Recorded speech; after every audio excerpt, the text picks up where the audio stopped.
Hello everyone, welcome to today's webinar on Everything is Content, featuring the remarkable Kim Doyal. I'm Abdul Rahman, your host for this exciting session. Allow me to introduce our esteemed speaker, Kim Doyal. Kim is a seasoned entrepreneur, content creator, digital marketing expert with over a decade of experience. Known as the WordPress expert, she had helped countless individuals and businesses with their online presence through effective content strategies. Kim, it's a pleasure to have you with us today. Thank you for joining. For those tuning in, if you have any question for Kim, feel free to drop them in the comment section. Before we delve into the questions, Kim, could you please share a bit about your professional journey and also define the concept of everything is content? Along with this mindset's importance for individuals and businesses. Yeah, Yeah, and Kim. just not to correct you, Abdur, but I was the WordPress chick for about 10 years. Yes. I wouldn't call myself a WordPress expert, just a WordPress chick. I'll try to do the quick version of the journey. It's actually I started my business 16 years ago this month, which is a little crazy to me. And I had lost my husband in a car accident in 2003. And so I had little kids at home. They were 6 and 2. And so it was about 5 years after I had been working full time out of the house. And I knew I needed to find something to do so I could be around for the kids more. And I went to an event and they were talking about internet marketing. And I was like, what? In 2006. Long story short, I had a little bit of a cash cushion in 2008. And I just jumped in. I'm like, well, if I can put together IKEA furniture, I'm going to figure out WordPress. So that was always my little snippet there. But no, I started, I never had an intention to do websites or anything. I'm not a coder. I'm not a developer. I just kind of fell in love with WordPress and started talking about the journey. I was sharing what I was learning. I was sharing my love of the platform. And so I did that for a good 10 years. And I'd actually got to the point where I had an outsourcing company and I'd done digital products coaching. But really, my sweet spot was much more in the content and teaching and creating digital products, right? And so I kind of pivoted to where WordPress and marketing collided. But then in 2018, like I said, I pivoted to my personal brand. I launched a physical content planner with a business partner. I had this idea because I still do a lot of pen and paper, call me old school, but my brain to plan things out, it's a little bit more fun. And so we did close to $500,000 in sales with that planner. But e-commerce is a whole other beast and physical products and shipping. And then I actually launched another one by myself and it's just been a lot. I moved back from Costa Rica. I lived there for a couple of years, about a year ago. And now I'm going back because, well, the United States is just the United States. I love it. California's home, but I'm going to go back to Costa Rica. Anyway, so, it's been a lot of trial and error, Abdur, honestly. And it's like I've done, cohorts. I've done summits. I've been podcasting since 2013. The WordPress Chick podcast became the Kim Doyal show. And so the whole everything is content came to me. I had been following an email marketer. And I will say this as long as I'm alive, that email marketing is the only thing I regret not starting sooner because it's the only traffic channel you control, right? So no matter what you're doing, everything should be going towards capturing that name and email. And so you can build a relationship, right? They become a connected, invested person in you. But so everything is content. I'd been following this email marketer and the story-based way he was doing emails was kind of how the podcast rolled about, right? Like my podcast I would do an interview and then I would do a solo show. But because of the way I talk, I'm very animated. I would write out my solo shows first. And I kind of fell in love with writing, which is the other thing. Email and learning to write well for the internet. I don't care if you do video podcasting, learning to write well for the internet will pay off. So I just started testing storytelling, and you know your stories. So it starts to feel a little bit like everybody's heard it. So you start turning everyday occurrences into content. And that's when I was like, everything is content, because Gary Vee has always said, document, don't create. But really being able to take those little experiences that we all go through, struggles, challenges, wins, and turn them into an engaging story where your reader, listener, viewer feels connected. And then to be able to pivot that to something in your business, it takes practice, but it blew my mind where I started sharing silly things or fun things or heartaches. I lost my mom 4.5 years ago and I recorded a podcast and was in tears half the time. And I was like, well, this is life, guys. I don't know what to tell you. So it's sharing that journey is what connects us. And I know we've got some questions about AI, but it's the biggest differentiator, right? Who I am as a person, nobody can mimic that. Anybody can mimic keywords. So that's my journey in a nutshell. Great, great. Good to hear that. So let's start with the first question. So, so let's kick off with our first question. When crafting the content for website, blog, social media, or even a webinar, what should one consider in the planning process? So it's all start with the planning thing.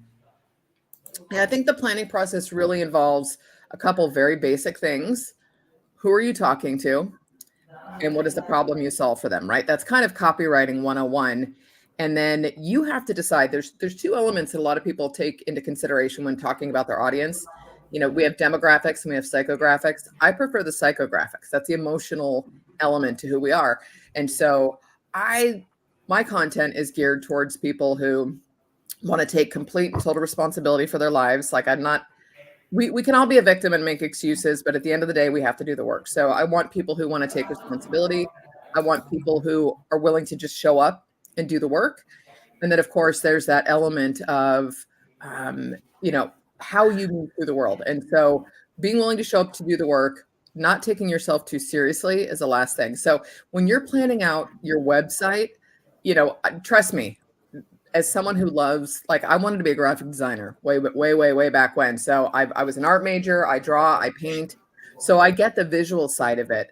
But man, you really have to learn how to convey a message clearly to compel someone to want to give you a name in an email or purchase or stick around. So when you're planning out your website, besides, I'm not a UI UX person, but usability and all those things are incredibly important. But you also have to know how to effectively engage with visitors. So get clear on who you're talking to and the problem you solve for them. Good, good. So yeah, next up, let's talk about engagement. So how can content creators produce more engaging content? What tips do you have for maintaining audience engagement? So a couple things with audience engagement. Well, the first thing is you just have to start, right? Like I've been talking about this. Do you remember after years ago, right when Facebook first came out? So I got on Facebook in 2008, and a great friend of mine is Jason Resnick, and he's known it for email marketing, and he's brilliant. We were talking the other day about, back when Facebook, the feed would ask you, "What are you up to today?" or "What are you doing?" And I would answer. That would be my Facebook post. I'd say, "Is working on Studio Press," or something. They were horrible. They were ridiculous comments, and I'm getting all these memories popping up. But the thing is, you just start, right? So you have to start testing. So the engaging thing, one, is think about how you would just talk to a human being, right? Have conversations. And if you're not sure about what to create to start with, start engaging with other people's content. I call this like the value deposit or like credit karma, meaning what we put out, we get back. And so the more you engage and share and comment on other people's stuff, one, it's way more fun because it takes a lot of pressure off of you, right? Especially, I'm a big long form content. I love doing long form content. Short form is not my sweet spot necessarily, which is where AI is incredibly helpful. But what, as the WordPress chick, as I was growing my brand, I just started sharing everything that I was finding, I was coming across, people I was connecting with, plugins I was using, themes.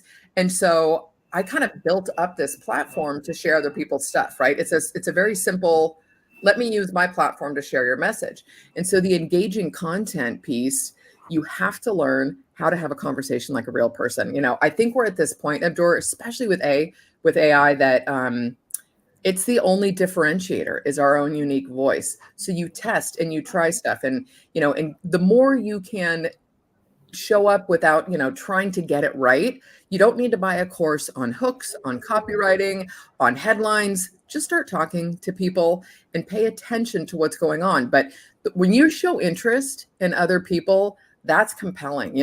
It's like we're living in this just weird, chaotic upheaval world right now, right? And so I have to be very careful about the content I consume and what I curate. So I make sure to mute and shut down negativity and noise and all of that. And so I just start engaging with other people. That's my first step for that. But you have to just try. Honestly, I wish I could tell you, Abdur, that there's this magic formula, but you have to care about other people. That's the easiest way to show is that you care, you have struggles, you have challenges. Like, we're kind of past the highlight reel, right? Like, trust me, in Costa Rica, I could have posted amazing photos every day, but I worked, right? Like, my life was kind of boring, but beautiful. But it was just, I'm not that person. Look at me on the beach again. Look at me. Look at this. The sunsets are nuts. But really, it's sharing the ups, the downs, the challenges, and the lows, because that's what makes you relatable. So when you're thinking about engaging content, what do you want? What inspires you? What do you read? What do you consume? And so that's where you want to come from. But don't try and be someone who's 10 years ahead of you in their journey. Just be yourself.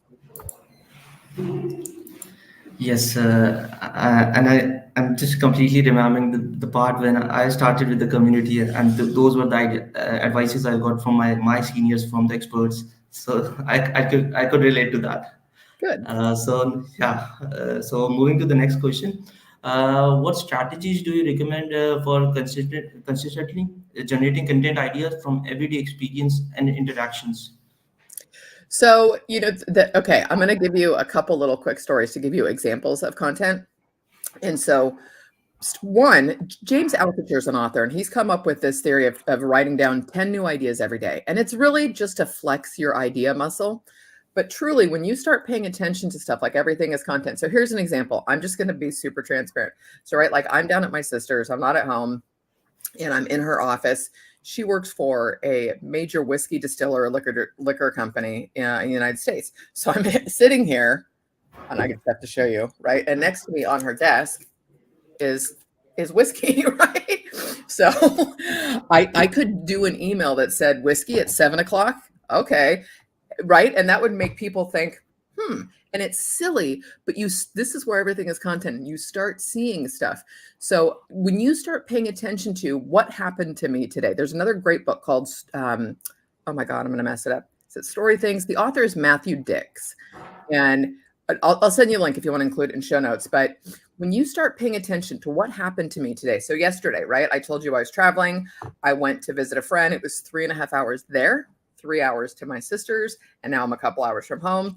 So along that journey, like, I could write an email about, it took me 6 hours, right? And you'd be like, what took 6 hours?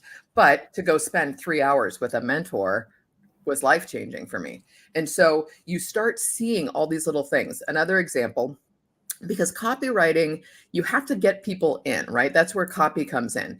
And the everyday occurrences, one of my favorite dumb emails, but I got a ton of responses to, was I was going to take my dogs for a walk, and I was looking at the phone. I was walking down my stairs, and I was looking at my phone because I always listen to podcasts or books when I go for walks. And sure enough, I felt my foot miss a step. And it was like it happened in slow motion, Dora. I was thinking, oh my God, this is not going to end well. I'm falling down the stairs. So my email was, I literally fell down the stairs. And people who knew me or have listened to me could hear my voice. So that's the other power about content when you do audio and video, is people can connect with that element of you. And so then when they read you, they hear your voice. And so I just told the story about going to take the dogs for a walk. I wasn't paying attention, and I did a quick little pivot, because how many times in our business are we not paying attention to what's right in front of us, right? We do this all the time. We're looking at the next thing or further out.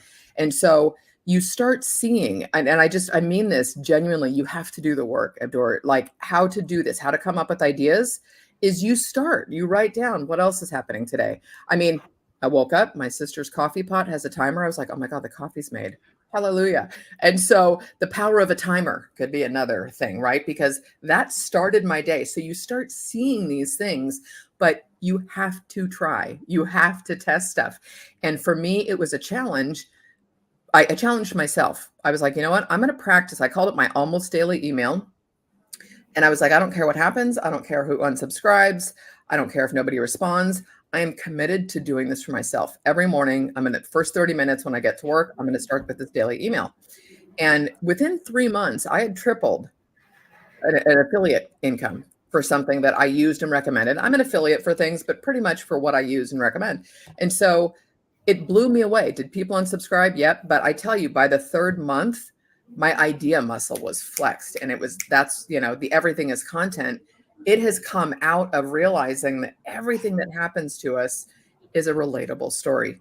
And maybe not everything, right? But pretty close. You can pivot it. So the biggest thing is to practice and to start flexing, start writing down 10 things that happened to you today, and then watch how other people are doing it. Perfect, perfect. So, so the next question is about the creating a balance. So, balancing authenticity and professionalism holds such importance in content creation, especially when sharing personal stories. How do you recommend achieving this balance? I have something I call my core content value. And my core content value is that I want people to feel better for having engaged with my content. The way they're going to do that is they're going to learn something, they're going to be entertained, or we're going to connect at a personal heart level, right? And so it really depends. I don't want to say depends, but if you're in a professional industry and maybe you have a job that you're creating content for a company, that's one thing. But when it comes to the creator space and the solopreneur and this entrepreneurship space, you have to be genuinely yourself. I'm not somebody that swears a lot in my writing or online. I do in my personal life plenty. It's just never been, I think part of it was probably because like my parents were reading my content, right? And I was like, I didn't want to do that. But, there are a lot of people, I think the more genuine you are, the more it's going to come through. So the balance piece is you have to get clear on defining your voice. And so who do you want to be? So here's a great example, Dork. So my newsletter is called The Spark. Before that, it was called F the Hustle, because I was so tired of the hustle and grind that was pushed in the internet marketing space. And I thought, you know what? I'm raising my kids alone. I can't work harder. So F off, like leave me alone. And that's where F the Hustle was born, because I'm also at a stage in my life where I want more ease, right? But I asked my email list, I said, because I was trying to pivot it to a community, or what do I do with this? Like F the Hustle is a clear message, but now what, right? Like I wasn't working at the beach. I lived near the beach, but I worked at my desk and in my place. And so F the Hustle. So I asked my email list one day, I said, do me a favor, or can you help me or something? And I said, does this resonate with you? If so, why? If not, why not? Regarding F the Hustle. It was the best thing I've ever done. You always want to ask your community, your list, can you guys tell me, what do you think? What are you feeling? Whatever.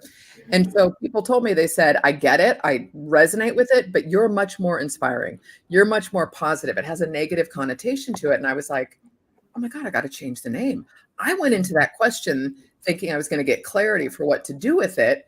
And instead I thought, oh my gosh. And I have a mentor that has told me for almost 20 years, she said, Kim, you have the spark. And I was like, the spark, and so that shifted the energy of my brand, of my content. And so I come from that place, right? So balancing professionalism and personal, there's a difference between personal and private. It's okay to share the personal. I have a tendency to share personal when I'm on the other side of it, because I don't know that I'm as objective and clear when I'm in the middle of something that's challenging or heartache, So the balance is got to be defined by you, the individual, honestly, and who you're creating the content for.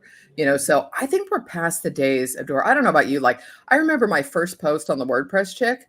It was like a robot wrote it. It was hysterical.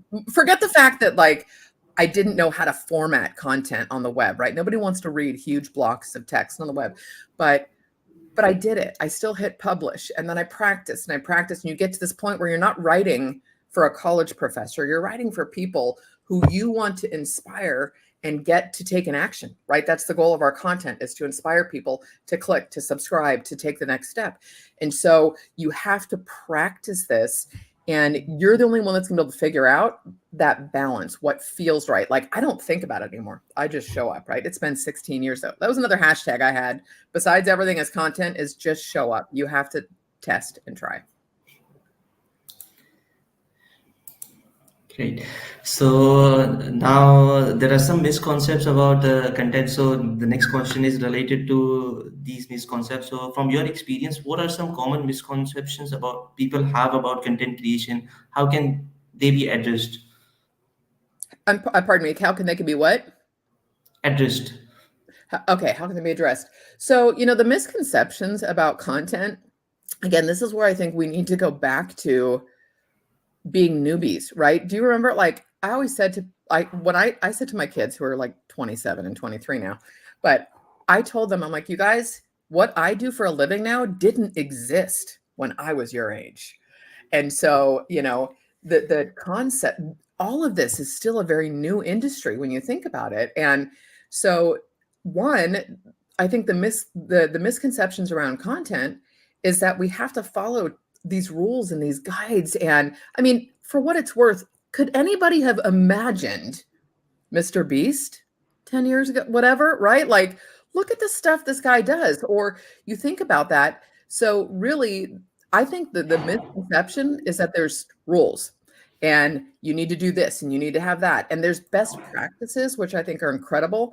And I think the more you can learn about fundamentals of content creation and direct response marketing, meaning understand the psychology of people, really, like, just get into people's minds about what inspires them, what connects with them. And so the misconception is that you have to know what you're doing before you get started. You don't. That there are certain rules you have to follow. I just, and for what it's worth, I know you've got some AI questions again, but it's like none of us know what's going to happen with SEO in the next couple of years, right? It's the world. I mean, AI is changing so quickly. So I think the biggest misconception is that there's one way to do things, right? I mean, who would have thought, like, when Instagram came out, that there'd be reels and stories, or look at video shorts. I mean, you just have to test and try things so that they line up with you. Let go of the rules. But I will say this, learning fundamentals, meaning good copywriting, the psychology behind a good headline, what pulls someone in, because again, you're going to use those in a podcast title or a video thumbnail clip or your description, right? So the misconceptions is that you have to know those things to get started, and you don't. And really quick, I will say this, some of my best performing content has zero SEO value at all. It's the personal content. Understand. So yeah, so the next question is about the storytelling. So now this is something I'm very much interested in. So what role do you think storytelling plays in effective content creation? How can people improve their storytelling abilities? So I think it's huge. I kind of think it's everything, honestly. Especially because, again, like, we don't know what's going on with SEO. And mind you, I think that there's still value. I'm not an SEO expert. I've gotten great results with SEO, so please know that.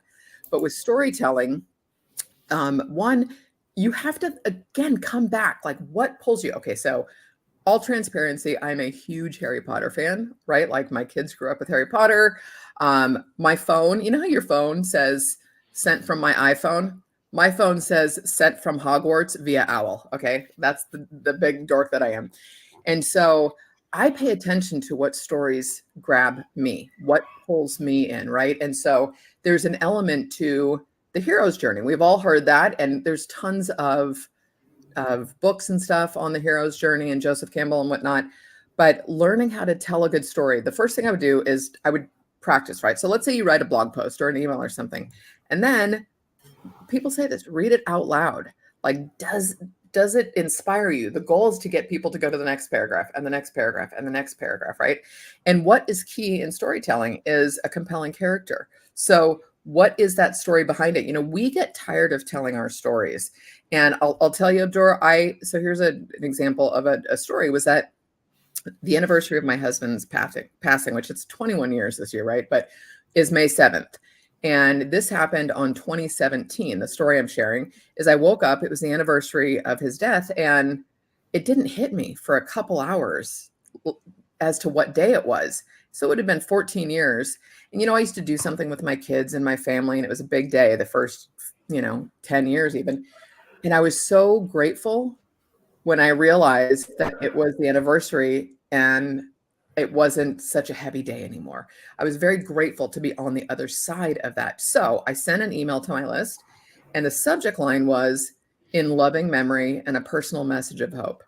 And I just told that story. I said, and I don't remember how I opened it, right? And I published it as a blog post, but I shared the story of there was a time when this day was heavy, blah, blah, blah. I woke up and I said, I'm really grateful to be on the other side of this. I'm grateful that my kids and I survived it. We thrived.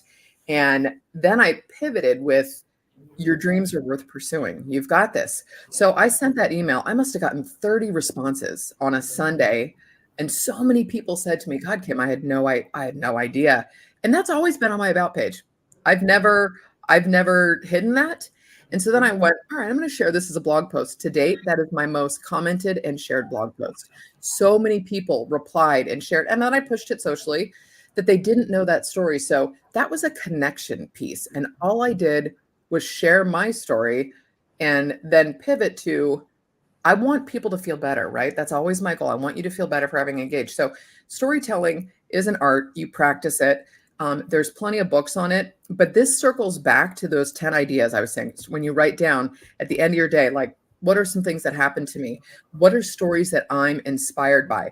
And so you want, like, I kind of go back to the basics of, like, remember, I don't know if you guys learned this, but in high school, it's like the 5-paragraph essay. You've got an opening, you've got a few supporting points, you've got your thesis, and then you summarize. So is there a start, a middle, and an end? Unless with copywriting, you can leave an open loop and leave people waiting for more, right? So there's with storytelling, you start, and I would just recommend reading it out loud and getting some feedback on it. But you have to hit publish. You have to hit publish and see how well it works.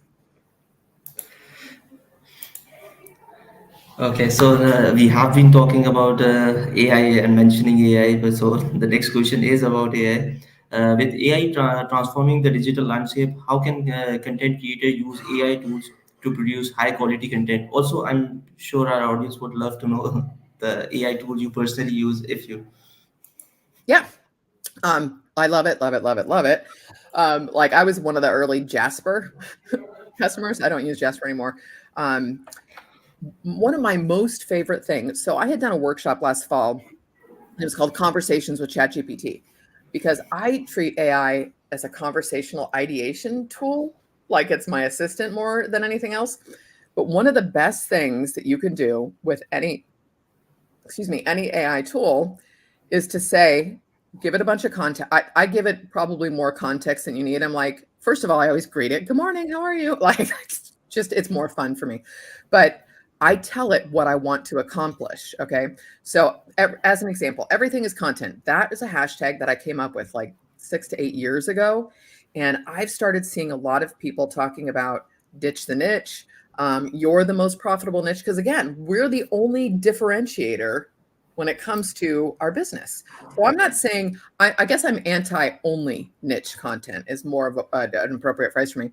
But with AI, so I go in, I give it context. I'm like, this. So here's an example. Okay. Let me give you a real life example.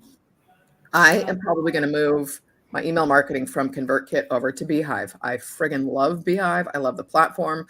I want to keep my email simple.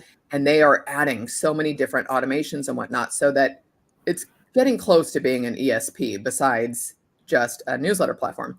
And so I thought, okay, I should do an epic post about this move. And so I went into ChatGPT and I said, this is what I'd like to do. I said, I'm doing this. I've been with ConvertKit, and it's a great platform, right? But again, I'm not into massive automations and triggers and stuff. I want to keep it simple. And so I said, I would like to write an epic post, and I'm talking 3,000 to 5,000 words with video, right? About this move. What do you need from me to help me plan this outline for the content, right? And so I ask the AI tool, what do you need from me to help me accomplish this goal? And so then it comes back and it says, who is your audience? Define how many times the keywords, all these things. It comes up with this really incredible outline. And then from there, the ideas trigger. And then I start going deeper. So one of my most favorite questions is to ask whatever AI tool you're using, give it the context. This is what I'm trying to accomplish. What do you need from me to help so that we can accomplish this output? And it is amazing. It's just every single time. And here's the one thing I would recommend is as you're doing it, I know that depending on, I haven't done a whole lot with Gemini yet, but depending on whatever tool you're using, record the process because there is this fluidity that happens when you're going back and forth with an AI tool and you don't necessarily remember the stream of consciousness in a moment. So record it, make sure you look at those prompts and see where you got the answer. So almost analyze what works well and what didn't. Sorry, I get very chatty, Abdur, but ask the AI tool what you need, what it needs from you to accomplish the goal you're trying to create with content. And then I'm just a big proponent. I haven't ever just done, I don't publish blog posts with AI, I write, but I do ideation, I do copywriting, I do frameworks, I do, one of my favorite things and is to say, we've gone through all this. Can you help me create a framework from all the work we've done, for lack of a better term? And it astounds me. It's like this massive learning tool as well. So I hope I answered your question. Yeah, so you did. So yeah, certainly time flies when you are learning valuable insights. I personally, I'm really enjoying this session, but we are time bound, and Kim also has a lot more lined up to take care of. So let's finish it off with the last question. Yeah. Before I forget, because you did ask me, and I'm sorry, one of my new favorite tools, AI, there's so many, we could be here all day, but it's, I used it for a workshop I'm hosting tomorrow for Everything is Content. It's called Gamma. It's gamma.app, Gamma. Have you seen that? Oh my God. Okay. So anyways, you could create documents, but it is beautiful. It blows my mind. It blows my mind. I love Canva, but I'm like, I don't think I will ever use anything else again for a presentation because it's just amazing. Check out gamma.app. Perfect. I'll do check it out. So yeah, moving to our last question. So Kim, what emerging trends or technologies do you foresee shaping the future of content creation along with AI? So yeah, along with AI, I think we're going to see a little bit more. Bear with me on this, but interactive content. So there is write this down. Everybody, go check this out. These guys are phenomenal. And I should double check, but I believe it's growth.design. Yeah. Oh my God, I love these guys.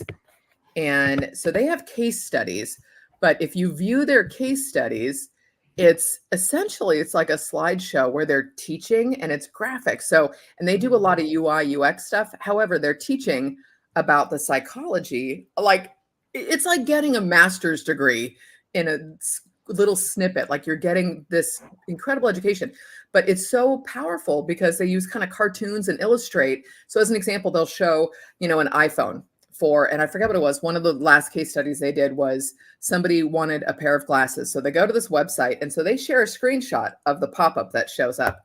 And then there's arrows and there's this little cartoon guy and he's like, now I don't remember what I came for. And so they walk you through the problems with the UI, UX, I guess. So the UX, but also the headline and the copy, and they're pointing stuff out. So, I mean, trust me, they just did a course. It was, psychology in marketing and design and whatnot. And I didn't jump in, but it's like, I want to take it. These guys have just grabbed me instantly. So I think with content, the more interactive we can make it for whatever that is. So it's even like, when I was thinking about, you think about a follow-up sequence when somebody opts into an email, create an experience for them. Maybe you throw in an extra video, or maybe you send them down, like a choose your own adventure type of thing. But the more we can create that experience for our consumers, readers, audience, whatever, I think the stickier they're going to become. So I think we're going to see a little bit more of that. And honestly, it feels a little bit like the Wild West, right? Like the gold rush of the 1800s in California. And it's just, it's going to be very interesting to see what comes of all of this. And, I will say this, the last bit with, tagging on AI is that because AI makes it so easy to create, it's more important than ever that you show up as yourself and interject you into what you're doing. But yeah, play around with experiential content and see how that works. Perfect. So Kim, do you have any, before we conclude, do you have any last minute tips, advice, or closing thoughts for audience of content creators? Yeah, you guys just hit publish. Honestly, I wish there was something more, fancy, but so many people think they have to take a course or hire somebody, and all of that is wonderful. It works, right? I mean, I've had plenty of mentors over the years, but nothing is going to help you progress quicker than just doing it and showing up. And honestly, you know, people aren't paying that much attention. It would be so great if we hit publish and 10,000 people saw everything we published. But, most people are busy thinking about themselves. So it's okay. Let go of it. The biggest thing is hit publish, show up, and be as consistent as you can. I know there's a lot of preaching about consistency, and absolutely it's important, but not at the detriment of your health and well being. Because if you can only do something once a week, do it, but be consistent once a week. Do that for yourself. And the better you get, the faster you get at this stuff. So just hit publish. That's my biggest piece of advice. And with that, we have come to an end of our webinar on everything is content. A big thank you to Kim Doyle for sharing her expertise and passion with us today. I also want to express my gratitude to each and every one of you for joining us today. Your engagement and insightful questions have made this webinar truly special. If you have any other question, please share them in the comment section, or you can also reach out to Kim directly. Finally, thank you all once again for being a part of this webinar. Until next time, keep creating, keep innovating, keep sharing your stories. Goodbye.